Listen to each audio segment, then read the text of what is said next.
A contramano.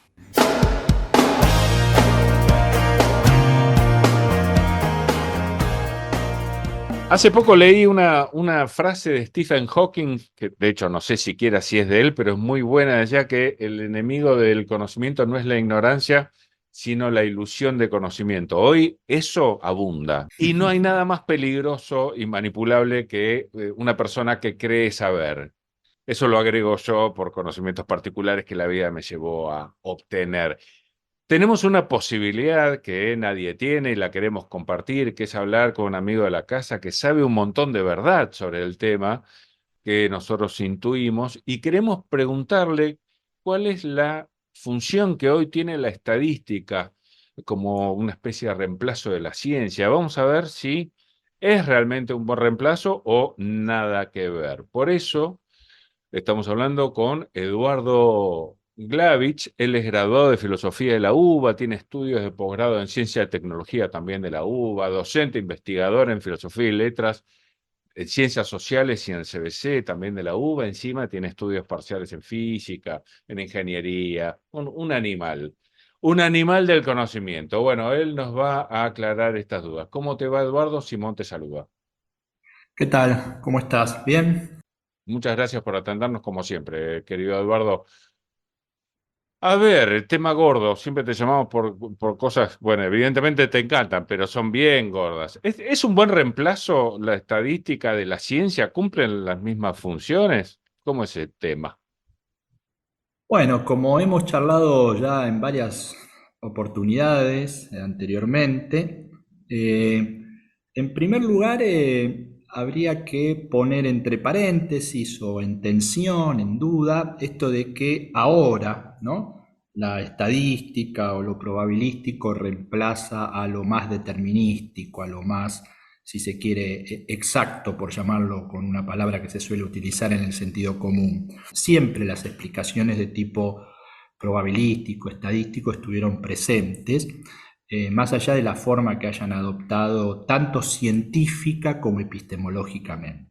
Bien. Y si te parece, justamente a partir de esto último que acabo de decir, una distinción entre un plano de qué hacen los científicos, las científicas en su práctica cotidiana y qué dicen que hacen, un segundo plano, otro plano, qué dicen que hacen los epistemólogos, las epistemólogas, los científicos, las científicas. Una cosa que yo veo que la gente no tiene muy clara es que la ciencia, de hecho, dice algo concreto y es verdadero o falso, es decir, se contrasta con la realidad en un diálogo con una persona encima formada, no en estas áreas, pero muy formada. No entendía que la estadística no sirve porque se adapta a cualquier resultado y eso como que desmorona un poco lo que le da valor a la ciencia. ¿Te sirve como disparador? Si no, continúe con lo que me No, venía no, sí. contando. Viene perfecto y converge perfectamente. Primero es lo que en parte vos dijiste, las ciencias en general, incluyendo a las ciencias sociales, aunque en menor grado, desde la revolución científica, desde el siglo XVII para aquí, han sido caracterizadas como conocimiento humano que intenta explicar y hasta predecir las cosas. No solo explicar por qué ocurren las cosas, tanto los fenómenos naturales como los hechos sociales, sino en algún sentido intentar predecirlos, digamos, ¿no?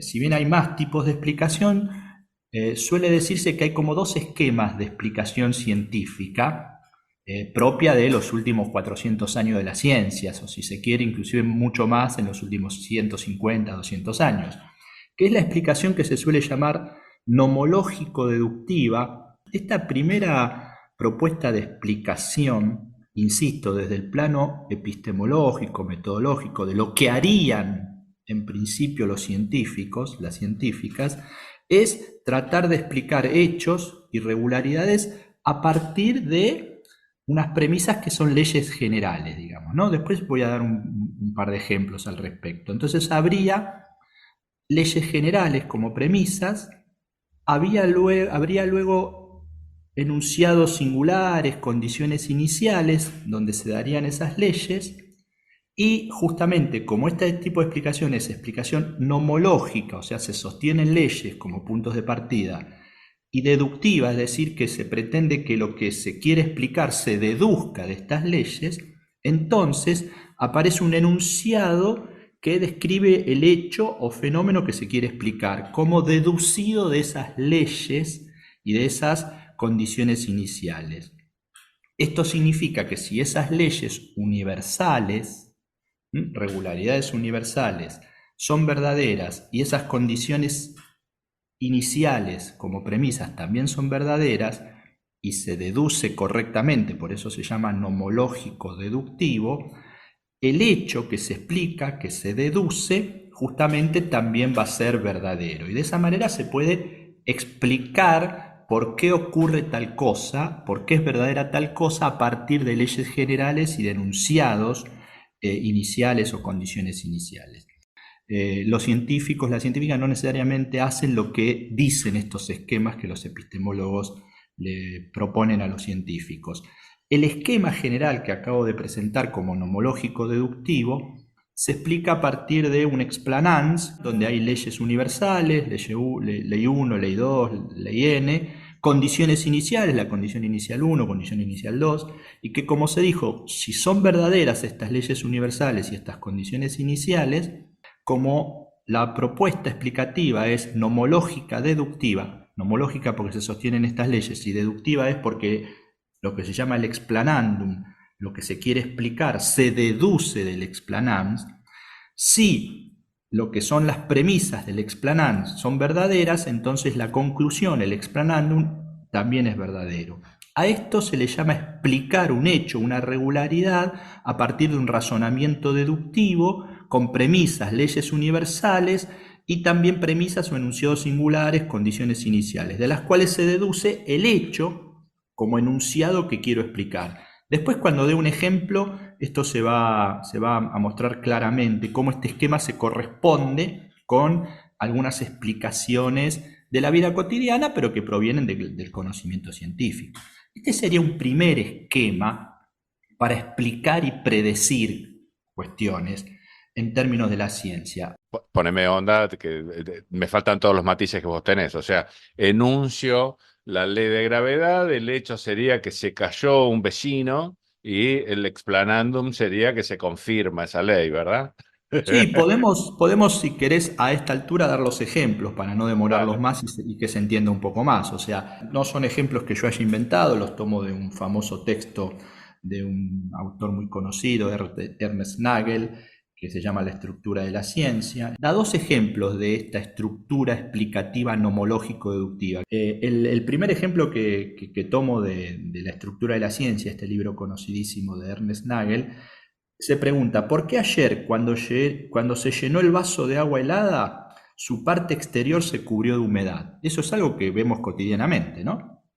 En línea general, la explicación podría ser esta. Tengamos presente, lo vamos a ir repasando, porque tenemos la posibilidad de ver en la imagen la estructura de la explicación nomológico-deductiva con el explanand y el explanandum. La explicación podría ser esta. La temperatura del vaso, después de llenarlo de agua helada, era considerablemente inferior a la temperatura de aire circundante. El aire entra en contacto con una superficie suficientemente fría. Se trata de una explicación nomológico-deductiva, aunque las premisas no están formuladas de manera completa, pero sería una explicación nomológico-deductiva porque se cumple esta cuestión de que la temperatura del vaso después de llenarlo de agua helada era considerablemente inferior a la temperatura de aire circundante. El aire entra en contacto con una superficie suficientemente fría y ahí se produce esa humedad en el exterior del vaso, digamos, ¿no? Pero también hay un segundo ejemplo que cita Nagel, que por ahí tiene más que ver con lo que vos estabas comentando recién, Simón, con la ley de la gravedad. Dice, si uno no quiere explicar, por ejemplo, un hecho singular como el del vaso de recién, pero sí quiere explicar una regularidad expresada mediante una ley universal, puede, por ejemplo, tomar esta cuestión. ¿Por qué el hielo flota en el agua? Bien claro lo pasa, bebamos lo que bebamos, ¿sí? Sí, sí. Un cubito de hielo en el agua. ¿Por qué flota? sería la pregunta. Comúnmente se explica esta ley mostrando que se deduce de otras, como la ley de que la densidad del hielo es menor que la del agua. La ley de Arquímedes, según la cual un fluido empuja hacia arriba a un cuerpo sumergido en él con una fuerza igual al peso de la cantidad de fluido desplazado por el cuerpo. Es el famoso eureka, eureka de Arquímedes. De Lelutier. Sí, sí. Claro, que le salvó la vida, supuestamente. Y otras leyes referentes a las condiciones en las cuales están en equilibrio los cuerpos sometidos a fuerzas. Bueno, acá habría estos dos ejemplos de cómo unos hechos se pueden explicar a partir de esta estructura nomológico-deductiva del explanans, con las leyes generales, las condiciones iniciales, y el explanandum, lo que se deriva, lo que se deduce del explanand, que es lo que se quiere explicar, digamos, ¿no? Pero al mismo tiempo, y esto para las conclusiones, son ejemplos demasiado sencillos para lo que suele hacer la ciencia, no hace 1 año, 2 años, sino hace 100 años. Y después esto quiero que lo anotemos cuando repasemos por la explicación estadístico-inductiva, otra vez con esta tensión entre qué dice la epistemología que hace la ciencia y qué es lo que hace realmente la ciencia. Y ahí la cosa se empieza a complejizar, a ser menos transparente, menos divergente, y es como que no digo que vale todo, pero valen un montón de cosas más que lo que diría la prístina, la pura epistemología que tienen que hacer los científicos, las científicas. Frente a este esquema de la explicación nomológico-deductiva, en la estadístico-inductiva, en realidad también obviamente se explican hechos sociales, fenómenos naturales, pero obviamente con grados de probabilidad. El esquema es igual, abstractamente tomado, al de la explicación nomológico-deductiva, porque también tenemos lo que se llama un explanans, premisas, un explanandum, la conclusión, que es lo que se quiere explicar, pero en este caso de la explicación estadístico-inductiva, lo que tenemos como leyes ya no son leyes universales como en el caso nomológico-deductivo, sino que tenemos leyes estadísticas, probabilísticas, esto es, no universales, que tiene bastante que ver con tu introducción a la charla, Simón. O sea que las premisas del explanam, de la explicación estadístico-inductiva, son leyes estadísticas, probabilísticas, es decir, no universales, pero son leyes justamente como tales, probabilísticas. Y después están lo mismo que antes de las premisas, como la explicación nomológico-deductiva, en la estadístico-inductiva, además de estas leyes estadísticas probabilísticas, están las condiciones iniciales, enunciados singulares, igual que antes. Pero la diferencia aquí es que el explanandum, ya no, al no ser ya nomológico-deductivo, sino estadístico-inductivo, no se deduce con necesariedad del explanam, de las premisas de leyes, porque justamente ¿cómo son esas leyes como premisas? Son estadísticas, no son universales, son probabilísticas. Entonces el explanam también va a ser probabilístico, va a ser más o menos probable que ocurra lo que se dice o que se explique o que la explicación sea esa. Y acá una cuestión muy técnica, lógico-técnica, si se quiere. En la explicación nomológico-deductiva se conserva la verdad del explanans al explanandum. ¿Qué quiere decir esto? Que si las leyes universales y las condiciones iniciales, que son las premisas de la explicación nomológico-deductiva, son verdaderas y razono correctamente, por eso nomológico-deductivo, el explanandum, lo que quiero explicar, es verdadero, necesariamente verdadero, porque partí de estas leyes universales que son verdaderas. En el caso de la explicación estadístico-inductiva, como las leyes, que son las premisas en el explanans, son no universales, son leyes probabilísticas, por más que estas leyes sean como tendencia probabilística verdaderas, y las condiciones iniciales también verdaderas, o sea, las premisas verdaderas, la verdad de las premisas no se continúa, no se sigue necesariamente en la verdad de la conclusión. Por eso se puede decir que puede ser más o menos verdadera, más o menos probable, pero no de la misma manera que en la explicación nomológico-deductiva. Después habría dos tipos de explicaciones más, que una se llama teleológica, o sea, finalista, o genética, genetista, pero no vienen al caso respecto de tu introducción y el porqué de esta charla. En este punto agrego una cosita más y abrimos el intercambio posibles preguntas, y un ejemplo que tengo para la explicación estadístico-inductiva también tomado del texto de Nagel, la estructura de la ciencia. Perfecto. Acá va lo mismo otra vez, digamos, ¿no? Estas son dos estructuras de explicación y predicción que la epistemología dice que la ciencia hace. La pregunta que nos tenemos que hacer: ¿la ciencia hace esto en sentido estricto tal como la epistemología lo describe?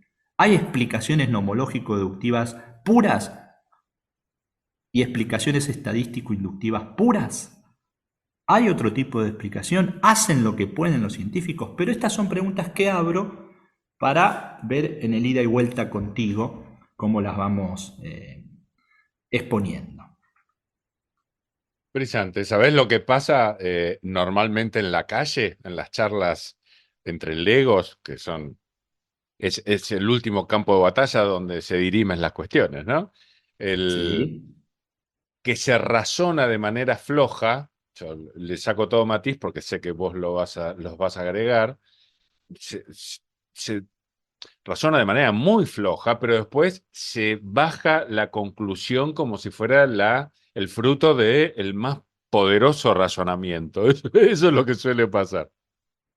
Sí, es verdad eso, pero eso es porque hay una imagen popular de la ciencia, una idea dominante de la ciencia, de que o es verdadera en sentido absoluto o cada vez se va acercando más a la verdad. Y ya desde el punto de vista de la práctica científica misma, en cualquier tipo de ciencia, aún en las más supuestamente duras, exactas e impolutas, la física, por ejemplo, ya hace 100 años que los propios científicos, las propias científicas saben que sus teorías, en términos, ahí sí, epistemológicos popperianos, no son sino conjeturas, en muchos casos conjeturas audaces, que pueden tener que ver con cuestiones empíricas, pero muchas veces que las cuestiones empíricas son, o sea, cuestiones empíricas como elementos que las corroboren, que las confirmen, son bastante flojas de papeles o no tan exactas y objetivas y neutrales. A ver, enséñame claramente. Lo que no veo es cómo es posible demostrar la veracidad de un razonamiento hecho a través del modelo estadístico, porque lo cierto es que ya no es que haya que pensar demasiado para relativizar la conclusión. Es recontra relativa desde el comienzo, ¿no? Porque digo, si algo tenía un 80% de posibilidades de ocurrir, si ocurrió, se mantiene el postulado vivo. Si no ocurrió, se mantiene el postulado vivo. Digo, ¿será consecuencia del 20 o del 80? ¿Cómo haces para avanzar de alguna manera hacia la verdad con ese modelo? Bueno, pero exactamente otra vez ahí, ¿no? Hay como dos dimensiones de lo que acabas Bien, bien, bien. de traer a discusión muy bien. Una es que en los esquemas que acabamos de mostrar, si ustedes miran con detalle, digamos, el primer esquema, el nomológico deductivo, tiene una sola rayita entre el explanans, las premisas, y la conclusión. Ustedes dirán, bueno, ¿qué importancia tiene? Bueno, el estadístico inductivo tiene dos rayitas. Eso es una nomenclatura que muestra claramente que la conclusión en un caso, donde hay una rayita, se obtiene necesariamente de las premisas, es decir, que se razona correctamente y que la conclusión no puede ser otra que esa, o sea, se produciría verdad. Y en el caso de el esquemita que están viendo sobre estadístico inductivo, las dos rayitas muestran que nunca la conclusión, es una nomenclatura que va a mostrar que nunca la conclusión, justamente porque se parte de esas leyes probabilísticas, estadísticas, es una conclusión que se va a seguir necesariamente de las premisas del explanans. Entonces, si no se sigue necesariamente de las premisas, entonces, aunque sean verdaderas las premisas, esto es muy técnico dentro de la lógica, no se conserva la verdad de la conclusión.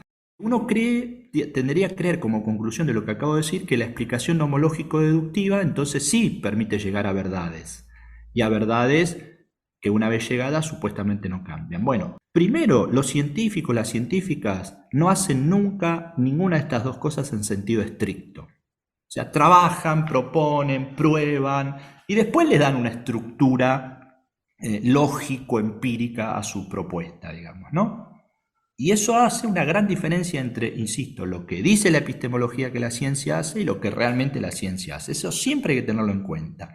Y después, que la propia práctica científica, salvo en algunos casos de algunas ideas más religioso-metafísicas que científico propiamente dichas de la modernidad, nunca se autovio como llegando a la verdad, ni en el sentido nomológico deductivo ni en el sentido estadístico inductivo. Por eso me refería a esa famosa expresión de un epistemólogo muy conocido como Popper, que en realidad la ciencia siempre trabajó con conjeturas audaces, más allá de que en algún momento se autopercibiera como llegando a verdades indubitables, incambiables.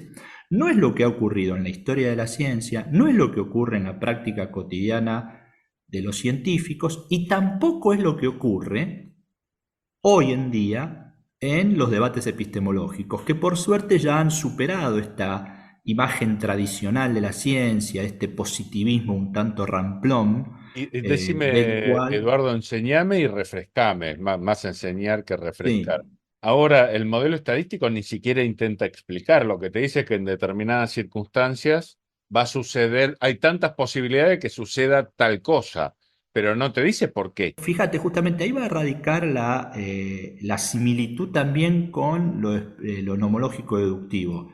Ambos van a querer cumplir el supuesto mandato de la ciencia moderna y contemporánea, de la revolución científica para aquí, que es que la ciencia explica y predice.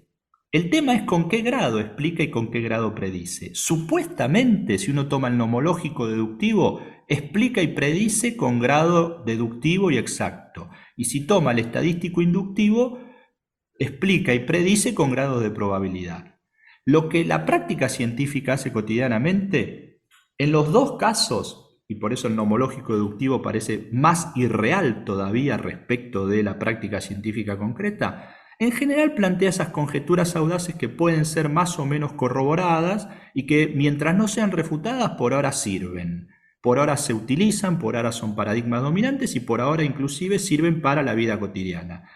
Que eso se llame que es verdadero, que se llegó a la verdad o que se está acercando a la verdad, inclusive en general no corresponde a la comunidad científica, esa forma de decir, sino que en muchos casos a ciertas posiciones epistemológicas y que también eso en la masividad de la aceptación de la ciencia y en casi una rendición incondicional social a que si algo no lo arregla la ciencia, no lo arregla nadie, entonces empieza esa imagen de creer que se llega a la verdad o que es por el solo hecho de decirle estadístico, probabilístico, le estoy bajando el precio a una teoría científica.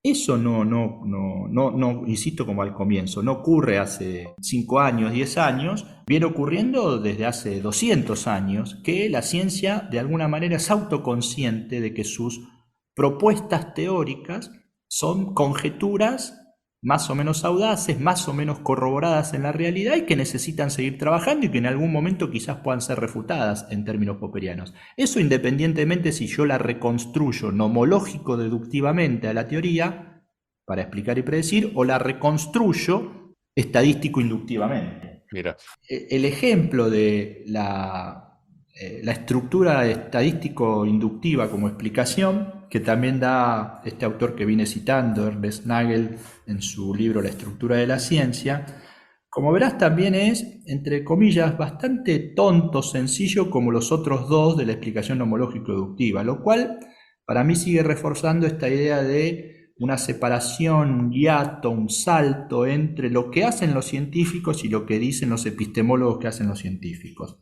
El ejemplo es sobre un supuesto hecho histórico, digamos, ¿por qué Casio tramó la muerte de César? Según Plutarco, porque tenía un odio innato hacia los tiranos. Sin embargo, esta respuesta es obviamente incompleta y supone tácitamente otras afirmaciones sobre la manera en que se manifiesta el odio en determinada cultura entre personas de cierto rango social. Pero tales suposiciones adicionales no pueden ser formuladas de modo verosímil como leyes universales, sino solo como generalizaciones estadísticas. Se puede afirmar, por ejemplo, que en determinadas sociedades la mayoría de los seres humanos de cierto tipo se comporta de determinada manera. Por lo tanto, puesto que la premisa explicativa fundamental es estadística y el explanandum es un hecho singular, este no se deduce del explanam, según los esquemas que estuvimos viendo, sino que solamente se hace probable en virtud de este último. Formulada de manera más explícita, la explicación adopta la siguiente forma de este hecho: ¿por qué Casio tramó la muerte de César? Según la explicación no nomológico-deductiva, sino estadístico-inductiva. En la antigua Roma, la probabilidad de que un individuo perteneciente a las capas superiores de la sociedad y poseído por un gran odio hacia la tiranía tramara la muerte de hombres que estaban en situación de adquirir un poder tiránico era elevada. Casio era uno de esos romanos y César era un tirano potencial. Por consiguiente, aunque de lo anterior no se deduce que Casio tramara efectivamente la muerte de César, sí se sigue con un alto grado de probabilidad que lo hizo. Como vemos, esto es una explicación de ese estilo estadístico-inductiva y que, bueno, llega a estas conclusiones probabilísticas. Que esto sea totalmente diferente a las conclusiones a las que llega la explicación nomológico-deductiva es más bien una imagen de la epistemología, una imagen popular de la ciencia, epistemológica de la ciencia, y no necesariamente lo que hacen desde hace ya centenares de años, o 200 años por lo menos, en su práctica cotidiana los científicos, las científicas. Lo primero que se me ocurre desde el llano es que, como tantas otras veces que charlo con vos, es más que necesario entender qué es lo que uno está haciendo para después evaluar el fruto de lo que uno hizo en función de el razonamiento que se tomó. Es decir, en criollo, no confundir el poder de una conclusión con el poder de otro, ¿no? Lo que hacía mi colega al que traje a colación al principio de la charla. Ahora, Exactamente. lo que más me interesa a mí, que es aprender, en tu parámetro de conocedor del tema, ¿cuál es la utilidad de este método estadístico?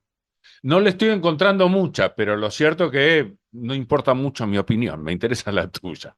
En realidad, si uno se posa sobre muchas disciplinas de las ciencias naturales y de las tecnologías que devienen de las disciplinas de las ciencias naturales, termina siendo más que importante. Me Bien. animo a decir, sin total certeza o con posibilidades de discusión, que todas las llamadas ciencias médicas se sostienen sobre este tipo de explicación. La prueba, entre muchas otras cosas, de vacunas y otras cuestiones, tienen a la base esta idea de explicación, este sostén metodológico y de validez, que es estadístico, probabilístico. En ese sentido, no es poca cosa lo que abarcaría para la vida cotidiana de las personas las explicaciones de esta índole. Es verdad. Ahora, corregime, obviamente, para eso enuncio esto que te voy a decir. Si la medicina en sí no explica, sino que verifica cuál es el resultado de determinado medicamento sobre determinada enfermedad, pero no sabe a ciencia cierta o por completo por qué logra ese efecto, ¿cómo podríamos saber que no estás generando otros problemas en esa dimensión desconocida justamente sin anoticiarse? Bueno, dos pequeñas reflexiones al respecto. Una ¿Sí? más general y otra de la vida cotidiana nuestra que compartimos vos, yo y los que están escuchando. Eh, ¿Quién dijo que la ciencia pretende esa noción de verdad? No, nunca la pretendió a mi juicio. Y la otra, más así, si se quiere, digamos, no me sale el término ahora, pero como demasiado bruta para quien lo pueda estar escuchando, es, bueno, basta leer los prospectos de los medicamentos. son una cantidad de reservas de las posibles contraindicaciones, de que si pasa esto, de que no está totalmente asegurado esto, que puede ser que pase aquello.